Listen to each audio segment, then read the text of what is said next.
दोस्तों, महाशिवरात्रि में गलती से भी ये व्रत कभी मत रखना और ना ही महाशिवरात्रि पर ये 5 गलती करना, नहीं तो पूरी जिंदगी बर्बाद रहोगे। भगवान भोलेनाथ हमेशा के लिए रुष्ट हो जाएंगे।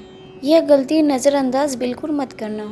दोस्तों, महाशिवरात्रि किसी भी शुभ मुहूर्त पे पड़े, आपसे निवेदन है कि ये गलती कभी मत करना। महाशिवरात्रि के दिन खास तौर से व्रत रखते समय आपको यह ध्यान रखनी चाहिए, महाशिवरात्रि हो या शिवरात्रि हो, इस दिन आपकी ये 5 गलतियाँ आपकी मुसीबतों को बढ़ा सकती हैं। इस दिन माता पार्वती और भोलेनाथ की पूजा शुभ काल के दौरान करनी चाहिए। ऐसे में हम ये जानते हैं शिवरात्रि पर क्या गलतियां नहीं करनी चाहिए जिससे भगवान भोलेनाथ क्रोधित ना हो। तो चलिए आइए जानते हैं शिवरात्रि के दिन क्या करें। आप शिवरात्रि के दिन व्रत करें और सुबह जल्दी उठकर स्नान करें और साफ सुथरे कपड़े पहने। शुभ काल में जाकर भगवान भोलेनाथ को जल एवं दूध से पूजन करें। इस दिन भगवान भोलेनाथ का ध्यान करें और ओम नमः शिवाय का जाप करें। साथ ही इस दिन आपको भोजन ग्रहण नहीं करना है। अगर आपने व्रत किया है तो केवल फल खाकर ही व्रत को पूरा करें। सके तो फलहार रहकर ही अपना व्रत को पूरा करें और दूसरे दिन अनाज खाएं। और साथ ही अगर आपसे नहीं हो पा रहा है तो आप एक समय में भोजन खा सकते हैं। दोस्तों, वीडियो शुरू करें उससे पहले कि आप इस वीडियो को एक लाइक कर दें और साथ ही कमेंट्स बॉक्स में जय भोलेनाथ जरूर लिखें, जिससे कि भगवान भोलेनाथ का आशीर्वाद आप पे और आपके परिवार पे सदा बनी रहे। सच्चे दिल से इस नियम को मानने वाला व्यक्ति भगवान भोलेनाथ को अत्यंत प्रिय होता है। अब बात करते हैं महाशिवरात्रि के अवसर पर आपको क्या गलती नहीं करनी चाहिए जिससे कि भगवान भोलेनाथ क्रोधित ना हो। दोस्तों, चाहे कुछ भी हो जाए, महाशिवरात्रि के दिन मांस मदिरा का सेवन कभी नहीं करनी चाहिए, नहीं तो आपके साथ कुछ भी हो सकता है। साथ ही महाशिवरात्रि के दिन देर तक कभी न सोएं, ऐसा करने से आपका भाग्य बिगड़ सकता है। भोलेनाथ रुष्ट हो सकते हैं। शिवरात्रि के दिन दाल चावल पकवान इत्यादि नहीं खाने चाहिए। इस दिन केवल फल दूध चाय कॉफी का ही सेवन करनी चाहिए। अगर आप भोलेनाथ को प्रसन्न करना चाहते हैं तो इस दिन गलती से भी काले वस्त्र को नहीं पहनने चाहिए। इस दिन जितना ज्यादा हो सके भगवा कलर या लाल रंग का ही पहनाव करें। ऐसा कलर बहुत ही शुभ और मंगलकारी होता है। और साथ ही इस दिन पति पत्नी को शारीरिक संबंध नहीं बनाने चाहिए, अन्यथा भगवान भोलेनाथ का क्रोध का सामना आपको करना पड़ सकता है। और साथ ही इस दिन जितना हो सके दान पुण्य करनी चाहिए। अगर भगवान भोलेनाथ को खुश करना है तो ये बातें गांठ बांध कर रख लेनी चाहिए। ये पाप कभी मत करना। महाशिवरात्रि के इस पावन अवसर पर शिवलिंग पर भूलकर भी ये चीजें नहीं चढ़ानी चाहिए, तो जिंदगी भर आपको किसी बड़ी परेशानी का सामना करना पड़ सकता है। साथ ही आपका व्रत टूट भी सकता है। भगवान भोलेनाथ अत्यंत क्रोधित हो सकते हैं। ये चीजें जान लीजिए, अन्यथा आपका व्रत करने का कोई लाभ नहीं होगा। दोस्तों, चलिए जानते हैं वो कौन कौन सी चीजें हैं। नंबर 1, पौराणिक कथाओं के अनुसार तुलसी को माता लक्ष्मी का स्वरूप माना जाता है।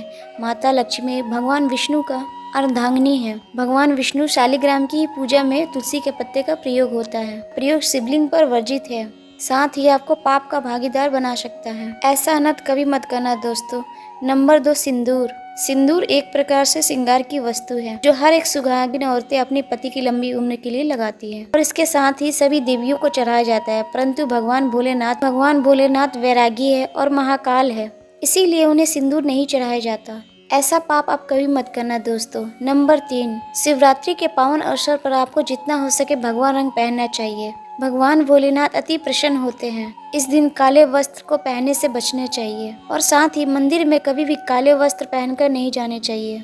दोस्तों, नंबर 4, सभी देवी देवताओं को पूजन में हल्दी का प्रयोग होता है, परंतु कुछ का मानना है विनाश के देवता भगवान भोलेनाथ जी को कभी भी हल्दी अर्पित नहीं करनी चाहिए, क्योंकि हल्दी सौभाग्य का प्रतीक होता है। दोस्तों, नंबर 5, पौराणिक कथाओं के अनुसार केतली के फूल शिवलिंग पर नहीं चढ़ाने चाहिए, क्योंकि एक बार केतली के फूल ने भगवान ब्रह्मा का झूठ में साथ दिया था। यह बात जानकर भगवान भोलेनाथ ने आकर केतली के फूल को श्राप दिया था।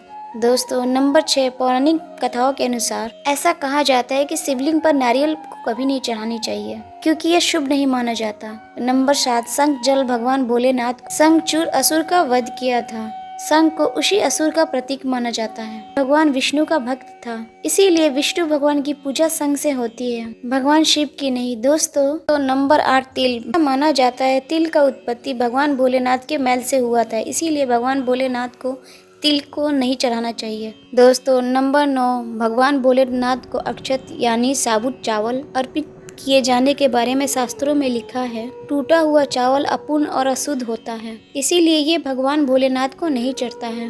आप ऐसा अनर्थ मत करना। चावल चढ़ाने से पहले उसे ध्यानपूर्वक देख लेना, कहीं चावल टूटा हुआ तो नहीं है। खास तौर से शिवरात्रि के दिन ऐसा करने से किस्मत चमक जाता है। भगवान भोलेनाथ अति प्रसन्न होते हैं। दोस्तों, नंबर 11, गंगा भगवान विष्णु के चरणों से निकली और शिव भगवान के जटाओं से निकली हुई धरती पर उतरी है, इसीलिए सभी कार्यों में गंगा पवित्र है। गंगा जल से भगवान भोलेनाथ का अभिषेक करने से मानसिक शांति और यश की प्राप्ति होती है। दोस्तों, नंबर 12, गन्ने का रस प्रेम का प्रतीक माना जाता है। शास्त्रों में इसे बहुत ही पवित्र माना जाता है। दोस्तों, नंबर 13, 3 पत्तों वाला बेलपत्र। 3 पत्तों वाला बेलपत्र जो कटा सटा नहीं हो, ऐसा भोलेनाथ को चढ़ाए। 3 पत्तों वाला बेलपत्र ब्रह्मा विष्णु महेश का प्रतीक माना जाता है। महाशिवरात्रि के पावन अवसर पर बेलपत्र चढ़ाने से हमें अत्यंत ही लाभ मिलता है। दोस्तों, अगला है धतूरे का फूल। धतूरे का फूल भगवान भोलेनाथ को अति प्रिय है। इसका कारण ये होता है, ये सफेद होता है और औषधीय कारण से ये गुणकारी होता है। मानसिक शांति के लिए धतूरे का पुष्प शिवलिंग पर अर्पित करें। दोस्तों, ग्रहों के कारण घर में सुख शांति और क्लेश है और साथ ही अत्यंत परेशानियां चल रही है, उसको दूर करने के लिए महाशिवरात्रि के दिन भगवान भोलेनाथ को नाग नागिन के जोड़े अर्पित करें। इससे काल सर्प दोष और नाग दोष समाप्त होता है। दोस्तों, नंबर 16, भगवान भोलेनाथ के सिर पर चढ़े विष के समान को कम करने के लिए धतूरे का प्रयोग किया गया है, इसीलिए भगवान भोलेनाथ को धतूरा भी प्रिय है। महाशिवरात्रि के पावन अवसर पर शिवलिंग पर धतूरा भी अर्पित करें, इससे शत्रुओं का नाश होता है और साथ ही धन संबंधी मामलों में उन्नति होती है। दोस्तों, नंबर 17, भांग भोलेनाथ को अति प्रिय है। इस शिवरात्रि के पावन अवसर पर भांग के पत्ते को पीसकर दूध या जल में घोलकर भगवान भोलेनाथ का अभिषेक करें, इससे रोगों से मुक्ति मिलती है। दोस्तों, अब बात करते हैं महाशिवरात्रि के पावन अवसर पर क्या खाना है। देखिए, जो महाशिवरात्रि होती है वह गंगा जल की तरह पवित्र मानी गई है। हमारे हिंदू शास्त्रों में शिवरात्रि का अत्यंत महत्व है। यह पर्व फागुन मास के कृष्ण पक्ष के चतुर्दशी को मनाया जाता है। भगवान भोलेनाथ भोले भंडारी है, वो एक लोटा जल से भी प्रसन्न हो जाते हैं, मात्र एक बेलपत्र से भी प्रसन्न हो जाते हैं। लेकिन भगवान भोलेनाथ शीघ्र गुस्सा भी हो जाते हैं। जहाँ भोलेनाथ को कुछ चीजें प्रिय है, वहाँ कुछ ऐसा भी है जो भोलेनाथ को अति प्रिय नहीं है, और कुछ चीजें ऐसी है जो भगवान भोलेनाथ का पूजा में ना प्रयोग करने से भगवान का पूजा अधूरा रह जाता है। वहीं कुछ चीज़ें ऐसी होती है जो अनजाने में अगर भगवान भोलेनाथ को अर्पित कर देते हैं तो उससे भगवान भोलेनाथ रुष्ट हो जाते हैं। शिव जी का पूजा करते समय कुछ बातों का विशेष ध्यान रखना चाहिए। तो आज हम आपको बताएंगे महाशिवरात्रि के पावन अवसर पर क्या करें क्या ना करें, कौन सी ऐसी वस्तुएं हैं जो भगवान भोलेनाथ को अति प्रिय है, और साथ ही कौन सी ऐसी वस्तुएं हैं जो भगवान भोलेनाथ को प्रिय नहीं है, और साथ ही कौन सी ऐसी वस्तुएं हैं जो भगवान भोलेनाथ को भूलकर भी अर्पित नहीं करनी चाहिए। दोस्तों, सबसे पहले जानते हैं महाशिवरात्रि के पावन अवसर पर क्या करना चाहिए जिससे कि भगवान भोलेनाथ का और माता पार्वती का आपके ऊपर आशीर्वाद बना रहे।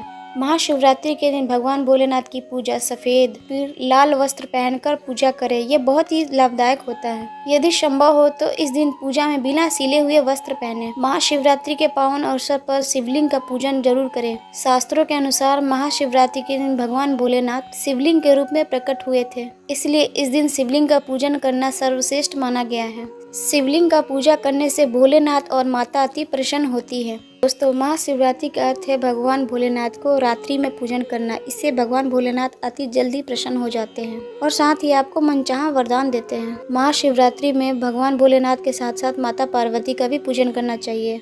ऐसा करने से आपको भगवान भोलेनाथ के साथ साथ माता पार्वती का भी आशीर्वाद प्राप्त होता है। शिवरात्रि के दिन भगवान भोलेनाथ को शिवलिंग पर बेलपत्र अवश्य ही चढ़ाएं। बेलपत्र भगवान भोलेनाथ को अति प्रिय है। बेलपत्र के बिना भगवान भोलेनाथ का पूजन अधूरा माना जाता है। बेलपत्र एक पत्ता नहीं माना जाता, एक डंडी में जो 3 पत्ते जुड़े हुए हैं उन्हें बेलपत्र कहा जाता है। एक डंडी में जुड़े हुए 3 पत्ते ही शिवलिंग पर अर्पित करें और चंदन से उस पे ओम बनाएं या फिर ओम नमः शिवाय लिखकर अर्पित करें। ऐसा करने से भगवान भोलेनाथ की कृपा प्राप्त होती है। महाशिवरात्रि के दिन भगवान भोलेनाथ को अक्षत जरूर अर्पित करें। ऐसा करने से भगवान भोलेनाथ का आशीर्वाद आपको प्राप्त होगा। इस दिन रात्रि में जागरण अवश्य ही करना चाहिए, जिससे आपको महाशिवरात्रि का पूर्ण फल प्राप्त होगा। महाशिवरात्रि के दिन भगवान भोलेनाथ की पूजा करने से पहले भगवान श्री गणेश, भगवान कार्तिकेय और नंदी जी की और साथ ही माता पार्वती का पूजन अवश्य करनी चाहिए, अन्यथा आपको पूजा का फल प्राप्त नहीं होगा।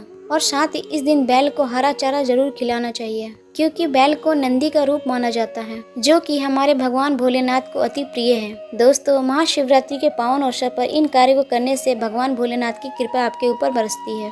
आइए अब बात करते हैं महाशिवरात्रि के दिन आपको क्या क्या खाना चाहिए। शिव पुराण के अनुसार माना जाता है कि व्रतधारी को धतूरा अवश्य ही खा लेना चाहिए, भले आप थोड़ा सा ही मुंह में क्यों न डालें, इससे व्रत पूरा हो जाता है। इस दिन भांग खाने से संपूर्ण फलों की प्राप्ति होती है। अगर आप भांग नहीं खाते तो इसे थोड़ा बहुत चख लें, अन्यथा आपका व्रत अधूरा माना जाएगा। दोस्तों, महाशिवरात्रि के पावन अवसर पर भगवान भोलेनाथ और माता पार्वती की कृपा पाने के लिए इन सभी बातों का विशेष ध्यान रखना चाहिए, जिससे आपको व्रत और पूजा का पूर्ण फल प्राप्त होगा। साथ ही भगवान भोलेनाथ और माता पार्वती की कृपा आपको प्राप्त हो सके। बहुत सी चीजें इस दिन के व्रत में ऐसी होती है जो आपको नहीं खानी चाहिए, और इसके साथ ही एक चीज ऐसी है जो महाशिवरात्रि के दिन आपको जरूर खानी चाहिए, ताकि आपको इस व्रत का संपूर्ण फल प्राप्त हो। महाशिवरात्रि के दिन बहुत सारे लोग व्रत रखते हैं, एक बेलवा उपवास रख के कई लोग सात्विक भोजन करते हैं। महाशिवरात्रि का व्रत अगर आप करते हैं तो इस चीज को ध्यान रखें, आपके शरीर में पानी की कमी ना हो। इसके लिए आप अनार या संतरे का सेवन कर सकते हैं या उसके जूस का सेवन कर सकते हैं, लेकिन गन्ने का जूस मत पीजिए।